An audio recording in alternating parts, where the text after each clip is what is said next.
Right. Kia ora, Colin, can you hear me? I can. Oh, lovely. Can you see me? Oh, yes, good. we can.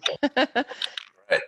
Thank you very much for choosing to participate in our process over here in New Zealand, and hope you're okay over in Australia. Obviously, it's challenging times for all of us, but we try and get on with some of the business before us. So Absolutely. just acknowledging you work for the Australian Tobacco Harm Reduction Association. Yes, so we're actually a charity established by a group of doctors who are concerned about smoking rates. So yeah, we are a registered charity, and of doctors who have a special focus on tobacco harm reduction, smoking, public health. So look, thank you very much for the opportunity to speak. I realise I'm allowing myself 8 minutes and a couple of minutes for questions, but please interrupt. Okay. Look, we're very jealous of what you've achieved in New Zealand. The bill is excellent, but it could be better, and that's why we wanted to give some input. Our main concern is that many of the restrictions are based on an exaggerated assessment of the risk to youth. I know this is a very controversial issue, but we feel the bill gives too much weight to the small and potential harms to youth, where it should be focusing more on the benefits to adults. And in doing so, it overall reduces the net benefit to public health. We did a review, a colleague and I did a review recently on vaping and youth and the gateway, which was published in the International Journal of Drug Policy, so peer reviewed. And I just wanted to pick out a few points from that to cover this, give some more background on this issue. So first of all, on vaping rates, I mean, we see the headlines of large numbers of young people vaping, but the key question is not how many people have tried vaping,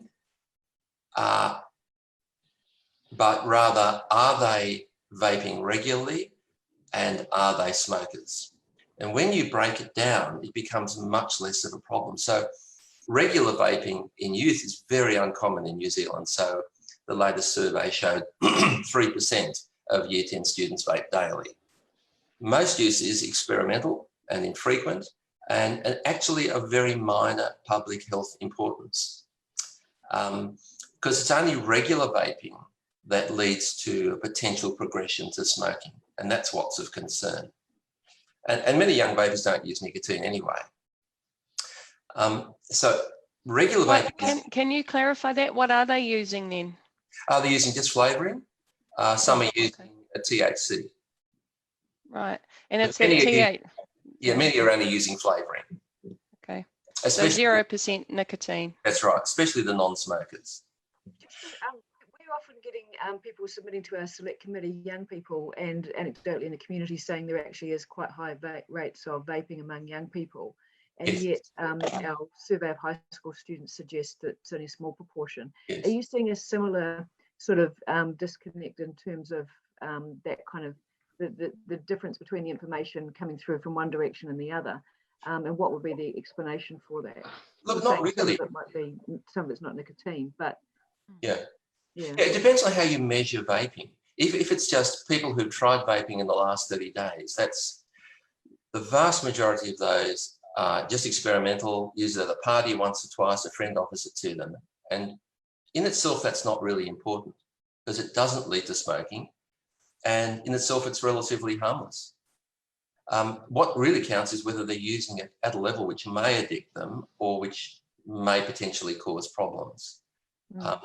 So really regular vaping is very infrequent, and it's mainly in people who already smoke. So my second point was that in most cases, smoking comes before vaping in at least 75 to 85% of cases. So most youth who vape have already tried cigarettes, and which are a far greater risk. So vaping is much less addictive, much less harmful, and it may be beneficial to smokers overall if they actually go to vaping as having been a smoker. We would much prefer that. So what's important is that most regular users are current smokers, and the introduction of vaping may be beneficial for them. And regular vaping in non-smokers is rare. In New Zealand, it's 0.3%. It's 0.8% of non-smokers who vape daily. And that's consistent with other countries in the US and the UK and Australia. Regular vaping is less than 1% in kids who don't smoke. And I think that's the real metric we should be basing our policy on. So just a query on that, what are you seeing in terms of age distribution? So prevalence, say, in 14, 15-year-olds coming through to 18, 19, up to 20, 24 and higher. Are you seeing an incremental increase in prevalence as you as age increases? Yes, vaping is increasing. Vaping is increasing, but what's interesting is that in the US and the UK, where vaping rates are high, in young adults, vaping rates, adult smoking rates are falling faster than ever. Much faster than they ever have, much faster than in Australia, where we have very little vaping. And there's a very strong link between the two. So we think it's diverting young people who would have otherwise taken up smoking, who are vaping instead, and thereby improving their health, we think. So have you looked at the age profile between traditional smokers for those age distributions, through youth, and then looked at how that differs from a vaping prevalence across those different age groups? Yes, the vaping rates are highest in that young adult group. But again, smoking rates, and I can send you the graph, but in the US and the UK, they're plummeting much faster than in Australia. And they're falling at record levels compared to the historical decline in young adult smoking rates. So there seems to be a diversion process going on. And I'm just going to come back to that in a second, but Colin, can I just ask a question though? Because we got some advice from our officials that the generic rates of non-smokers switching and therefore giving up tobacco was 18%.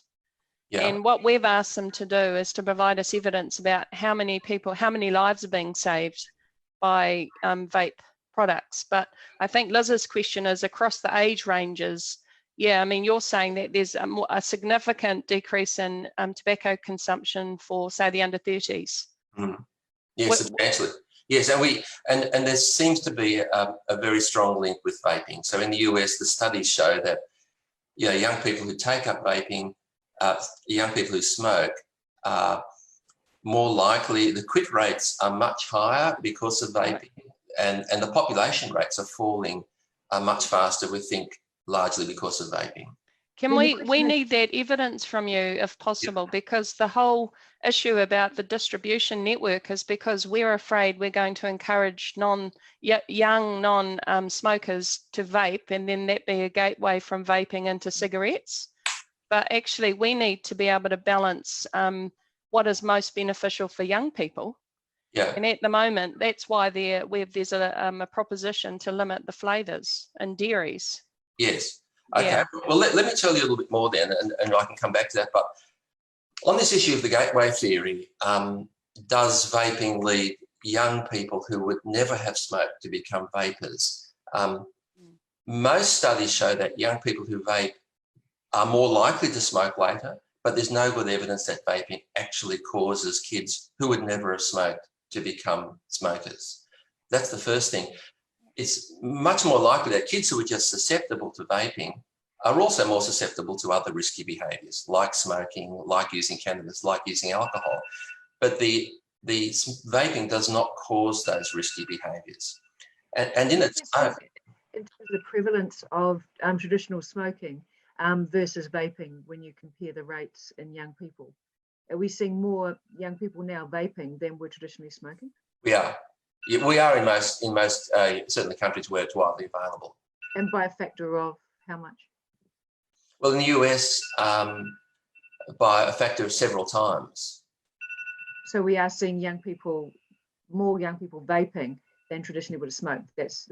We are. But what is the risk of vaping to young people? A, it's diverting them from smoking, but B, the role of experimental vaping, which is the vast majority of those vapors, is actually of minimal public health importance. I mean, there's this argument about nicotine damaging the adolescent brain. Well, there's actually no good evidence to support that in humans. My concern more actually is about young women going through to vaping during pregnancy and Yeah. what nicotine exposure through the placenta and the fetus would be if we've got a high, number of young people taking up vaping, and then looking at what the nicotine delivery is for vaping in pregnancy. And that's probably, for me, my main public health concern around that. Yeah, and of course, look, people who are pregnant shouldn't vape or smoke, but the evidence is very strongly believed that vaping is far less harmful than smoking. So as an alternative, I mean, we use nicotine under the age of 12, from the age of 12 in Australia for young people. We use it in pregnancy. There's no evidence in human studies that nicotine actually harms the fetus. And the studies that have been done show that actually babies of mothers who vape have better health outcomes than mothers who smoke. There was a study of birth weight recently, several hundred pregnant mothers, and they found that the birth weight of the vaping mothers was the same as the non-smokers and non-vapers. So in animal studies, there is some evidence in rat studies of harm to nicotine from nicotine, but not in human studies, and long-term epidemiological studies where people, generations of smokers have smoked as youngsters, and there's no evidence later in life of any harm as a result of that from youth smoking. So, I mean, that's where I'd like to see a bit more evidence, to be honest, in terms of what those effects are. But I think that's in its infancy at the moment. Yeah. Look, the British College of Midwives recommends vaping for women who can't quit smoking. And the general view, certainly in the UK, is that it's far safer. Look, it's harm reduction. Of course, we don't want pregnant women to do either. But I think the opportunity here is to switch women to a safer alternative if they're going to smoke anyway. But also looking at making sure we don't get a large uptake of vaping, a young woman, and thinking about, compared to not having any smoking or vaping at all in terms of those pregnancy complications. I think that's where we probably need some more work. Well, we know that the number of young people who vape first, who go on to smoking, is extremely small. There was a study recently from UK researchers that found in the US that only 1% of young people who start with vaping actually become established smokers.